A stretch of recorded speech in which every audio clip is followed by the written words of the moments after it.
What is up, everybody? Welcome to another Pathfinder Friday. It's 4 p.m. Pacific. It's Friday. It's Pathfinder Friday. We just finished Chapter 3 of Doomsday Dawn for the Pathfinder playtest yesterday. And today, we're going to deconstruct that a little bit. So we've got Hamon Kunz in the studio, and we're going to go over the chapter itself. Couple things. We've got a really packed show. Hey everybody, how are you? We've got a really packed show today. We're gonna try to have some of the Q&A stick to not so much rules on this one. It's gonna be more chapter based or lore based as far as the Q&A goes, because we've got a really exciting update coming right after this, and I want to make sure everybody has enough time to say the things that they need to say, because right after this at 5 o'clock we got to switch over, and hopefully we're gonna have enough people that we can get a good raid going to the Glass Cannon, because they are finishing up, I think, Chapter 2 in Pale Mountain Shadow of the Pathfinder playtest. So it'd be really cool if we could get in there and raid those folks, and I really need to make sure we're done at 5.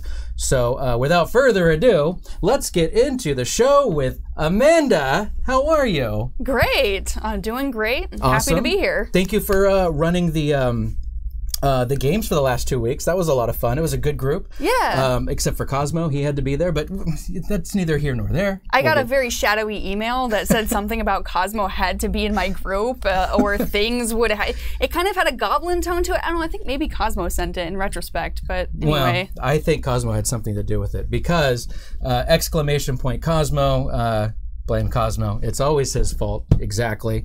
So let's talk about, yeah, I put a Nightbot thing in there for Cosmo. So let's talk about Chapter 3. So sure. First of all, when I saw the schedule laid out and I saw who was doing what and who was writing what, I was excited, because as soon as I saw that you were taking a chapter, I immediately went to, it's going to be a scary one.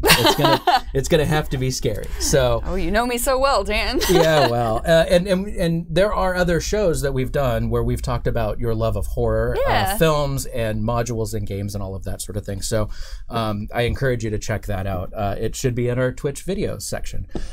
So I was really jazzed. I knew this was going to be good. In fact, I had to work a little extra hard to make sure that I had some of the Sirenscape things up and running, because we need those those creepy screams and howls and flesh bites from the zombies and all of that sort of thing. This might be a good time to say spoilers. If you, it should say it in the title. I hope. I think it does, but if it doesn't, spoilers. Because we're going to talk about this Chapter 3 quite a bit, so get ready for that. Speaking of Chapter 3 of Doomsday Dawn, I think you can see that. There you go. So let's get into Chapter 3 of Doomsday Dawn. It is called Affair at Somberfell Hall. Affair at, which I spelled wrong every single time I put it up on social media. I never got it right. I think it probably autocorrects. It's a B-R-E for those of you paying attention at home.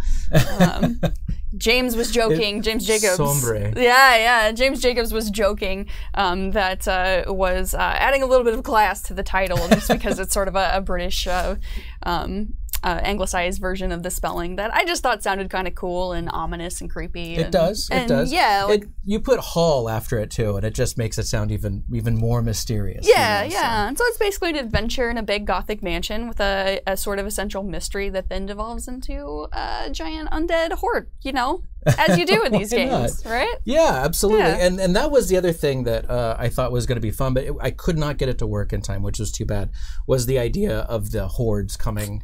Yeah. And, you know, having a timer of some kind set up on the stream so people can kind of follow along with the timing of how things are going to play out. And it would have been really cool if I could have gotten that, but I didn't. So we'll move past that. So getting into the story of what Chapter 3 is involved with and how it works. Again, spoilers. What can you tell me about that? Like the lore of Chapter 3, essentially. Sure. So the lore of Chapter 3 is very much tied into the overall metaplot of the module, which is that there is some kind of countdown happening to the year 4718. Mm-hmm. And so there's a time movement element to the story of the module, in which each of these adventures take place during a different time period, usually about a couple years apart, each covering one of the adventure paths that we've published here at Paizo. This one happens to correspond to, I know this will shock you, the Carrion Crown Adventure Path module, which takes place in Ustalav. That is, you know, one of our quintessential horror adventure paths with the story in the background of that. And so this is tied into not only that time period, but also that genre and that feel. And in fact, if you are currently running Carrion Crown, or you're planning on running Carrion Crown, you could even run Somberfell Hall as its own, almost like a side quest or a little side plot or mission if you want during the course of the Carrion Crown events, if you need a little bit more XP. If you just like the story of a mysterious professor holed up in a manor who's doing something and needs to be contacted for a reason, you could switch around some of those details if you want. And so it's really sort of meant to feel very steeped in that type of that story and that lore. And it's got the element of the Dominion as well, of our sort of Lovecraftian, elder, ancient, nefarious, evil creatures and entities that are looking to influence Galarian and bring about the end of existence. All of that is threaded through. Yeah, you know, just very small stakes here in this adventure. Yeah. So I like the idea. You could be playing Carrion Crown and you know, at some point you can just kind of say, let's throw in this little side adventure, and then you've got a fully spec'd idea and all that kind of stuff. I think things like that would be kind of cool. You know, just kinda, it's like a supplement to an AP or whatever. Yeah, really it could be. And I know a lot of times GMs will need to use some of that information that's in the back of the adventure paths, which will give you random encounters or ideas for other hooks that you could do to add XP, or to just kind of link adventures up if you're wanting to give the PC some sort of natural bridge in between what's going on. This is a really nice standalone. It is literally over the course of one night. So if you want to run a couple of sessions outside of the main meta plot of Carrion Crown, you could do that with this, or of course you could do it as part of the playtest as well. Right. And speaking of the playtest, so if you've not seen for the last couple of weeks, we had you and your party in, or running through this chapter, and if you, it's going up on. So we've already got two parts up on YouTube already on our playlist. They're also in the video section on Twitch. More will be going up starting Monday and Tuesday. The final 2 pieces will be going up, and that'll kind of finish out chapter 3 for everybody. Let's talk about that. How did the stream go for you? What would you change? What did you like? All of that stuff. Sure. So the stream went really well, and I really approached it from a GM perspective like I would a convention game, a game that I'm creating an experience at the table for the players that's very self-contained, that's meant to be entertaining, that's meant to be a good experience with the added component that we wanted this to be visually interesting for you guys to watch. We wanted to give you something that you could latch onto from a story perspective, that you could buy into what the player characters were doing, and that, you know, it was going to be something that you were going to find interesting really from start to end. And so the first part of Somberfell Hall really focuses on role-playing, and is that sort of central mystery of the player characters starting out in Rosenport, this little town in Ustalav, getting approached by messengers from the Order of the Palatine Eye to approach this professor who they say is on sabbatical for some sort of unknown reason out at this manor that his family owns up by Lantern Lake, I think about 10 miles away or something like that. And so letting the player characters really set the stage for where they were when those messengers came up, how they knew each other, what they were doing. I felt like it gave an opportunity for them to really showcase who their characters were, and for the viewers at home to kind of buy into who they were, what they were doing, what their schemes were. Right. We had Whitney's character, who was a gnome who created potions of suspect quality and sold them, and there was a little interaction early with her and Chris Caldwell's dwarf Bodil, who was inspecting these potions and starting to get some respect for, you know, this gnome who was obviously a very business savvy woman, and I felt like that was a really interesting thing that, of course, you know, not written in the module, but important for character interaction. Absolutely, yeah. It was. I thought that the party chemistry was really good. Everybody kind of played well together, and they didn't play well together when they weren't supposed to. All of that sort of thing. I thought that was really good. So I had a fun time back at the workstation, running everything. I had a good time, following along with the story. I heard you chuckling a couple of times with some of the lines that came out. At first, like when Jason was running the very first one, I was trying to be quiet, but then I was like, why? I mean, this is fun. I'm having a good time. Yeah. If I want to enjoy some of the jokes, I might as well enjoy some of the jokes. So yeah, I enjoy it. Especially somebody, I think John said something that I could not stop laughing at. I think it was like probably it was like a play on the band Big Bad Voodoo Daddy, and he said something instead of Voodoo, he said something else, and I lost it. I don't know why. I thought it was really funny. So yeah, I had a good time. I enjoyed it. So yeah. Sorry, continue. I interrupted you. Oh no worries. So really, starting out with that kind of deep dive role play, I felt like it was good to show everybody what was happening and give them some investment in these player characters moving forward, especially because I knew what was coming later in the module, and some of them were going to be in really bad peril. Some of them might die. We really wanted to sort of build that. I really wanted to build that sense of suspense, and so we spent a period of time doing some early role playing. They were hanging out there at the Hungry Fog, the tavern where this all takes place and starts, and there were those interactions that did take a little bit of a period of time. And as I realized in my head the logistical implications of that, we've only got 3 hours for each session of the stream. I realized, I really need to get them moving along as the game master, otherwise we won't get to some of this stuff and they won't actually get to play the module. Yeah, and that is one of the impositions that I put on that I feel bad about.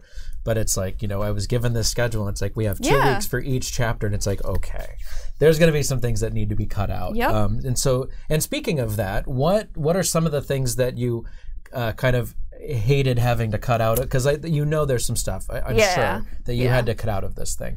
There were. What are some of those ones that you kind of hated to ditch, as it were? So I really liked the role play that happened and encouraged it, and in fact added an entire character to the module to get them started. Really, Bartle the Entertainer, for those of you who watched the stream, was really a device to get the party to go to Somberfell Hall, because it's called a fair at Somberfell Hall, and I didn't want to take more than 20 minutes away from the actual module. And the fact that the party latched on to Bartle and were really interested in what he was doing and why he was so over the top overselling himself when he was clearly just a drunk at the bar who had fallen asleep was interesting and cool, and I'm glad that he got to be involved in the module. But it did mean I had to cut some stuff out. And which was too bad. But he ended up being a MacGuffin that ended up becoming more than just a MacGuffin. It ended up being a major part of the show. Yeah, he was helpful. Which was great. He was very helpful once Whitney gave him some of her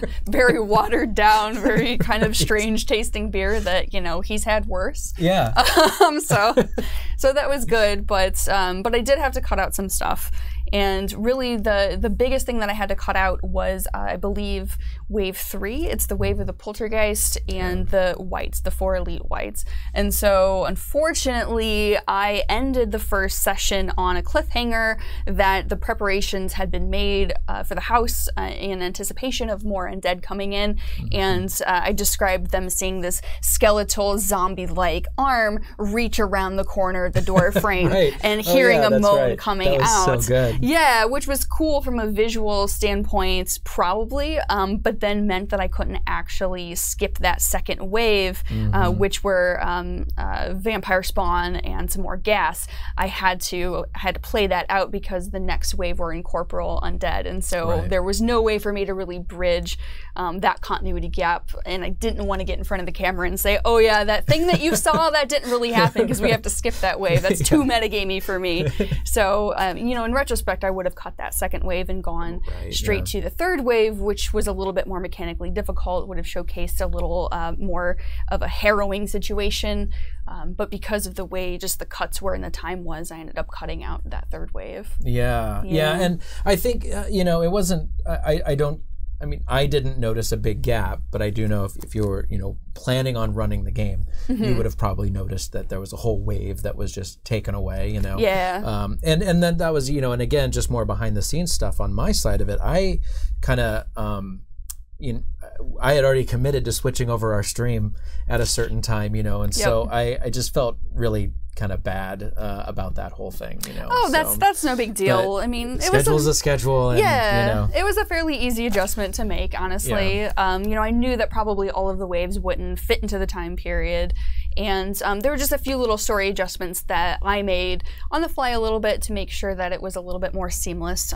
So the third wave is actually supposed to be the wave that breaks those large picture windows, for those of you who watch the stream, that just sort of cinematically are supposed to roll against the PCs from sides when they're not expecting it. They're expecting it, I assume, as the writer, coming from the front of the door, and then, you know, those windows break and they're actually assaulted from the sides. I ended up making the zombies of the second wave do the breaking of the glass and the breaking of the barricades that they had built up against the door. So, you know, just little adjustments that will notice if you've read the module, but it really wasn't difficult. Okay. All right, good. I feel like for the most part, it didn't, I mean, for me, because I'm on the just watching side of the viewer's side, I guess. Yeah. I didn't notice a thing, you know, but it is one of those things that is important to address, you know. Yeah. That's not what the full chapter is like and everything. Yeah. So the most important thing for me was that it played seamlessly, that it was a seamless experience for you as the viewer,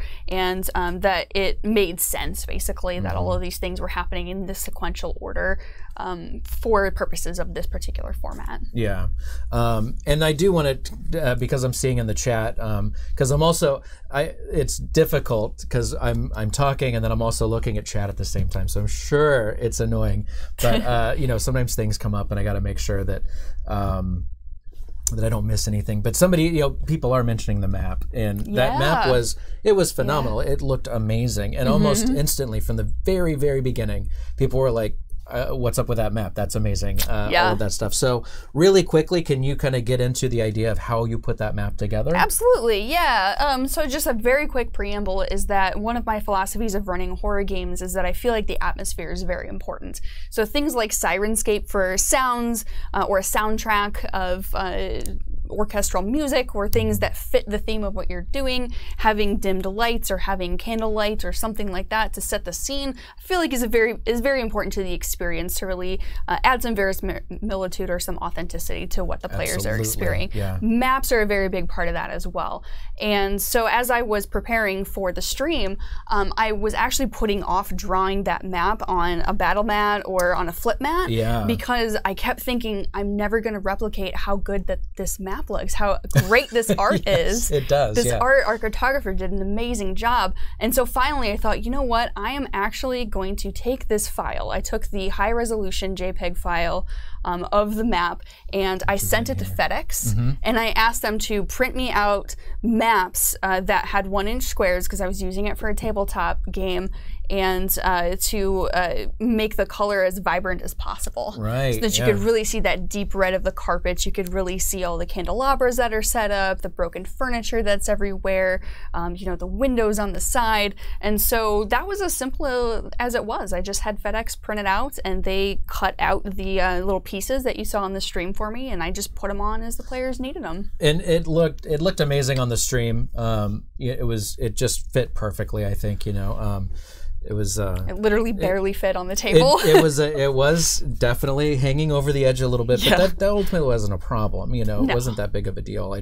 I have limited space in here, so I just did not have any more room than this little tiny table right here. So. And you and the players were very cool when I was like, okay, work with me a little bit here. I have this enormous map, exactly. And I have these strips that I'm gonna have to put up here. Can you please not bump it because it's probably gonna hang off the table. So everybody, I think, just bought in and made that element of the stream really pretty successful. Absolutely. I really liked the way that it played, you know, and I'm seeing right now that it had like the upstairs section and the downstairs section. It was just, it was such a nice, complete map. I thought it was great.